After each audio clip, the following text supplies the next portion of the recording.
பயிற்சி 1.4ல் question number 8 y equal to sin x என்ற வளைவரை மூலம் y equal to sin of modulus x என்பதை வரைபடம் வரைக்கும்.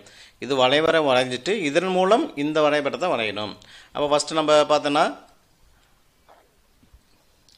வரைபடம் வரையறோம். y equal to sin x முதல்ல இதுக்கு வரைபடம் வரைஞ்சிருக்கணும். அதிலிருந்து modulus of x ன்னு சொன்னாவே என்ன இருக்கும்? plus x இருக்கும் minus x இருக்கும்.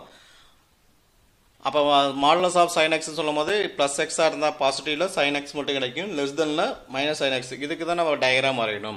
இப்போ ஃபஸ்ட் எடுத்தோம்னா நமக்கு என்ன தெரியும்? கிடைமட்டமாக இருக்கிறது எக்ஸ் அச்சுன்னு தெரியும், செங்குத்தாக இருக்கிறது ஒய் அச்சுன்னு தெரியும். இந்த மாதிரி முக்கோணவியல் கோணங்கள் வந்தால் 0 π/2 π 2π அப்படின்னு எடுத்துக்கோங்க.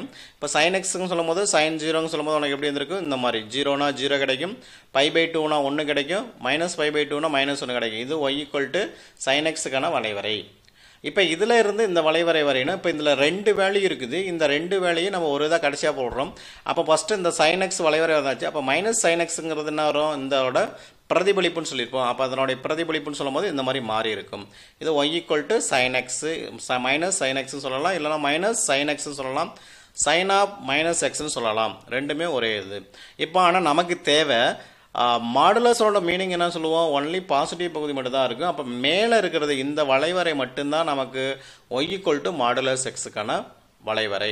அது எப்படி இருக்கும்? இந்த மாதிரி இந்த மேலே இருக்கிறது மட்டும்தான் y equal to modulus of sine of modulus x. நமக்கு எந்த வேல்யூ எடுத்தாலும் நமக்கு பாசிட்டிவ் வேல்யூ மட்டும் கிடைக்கும்.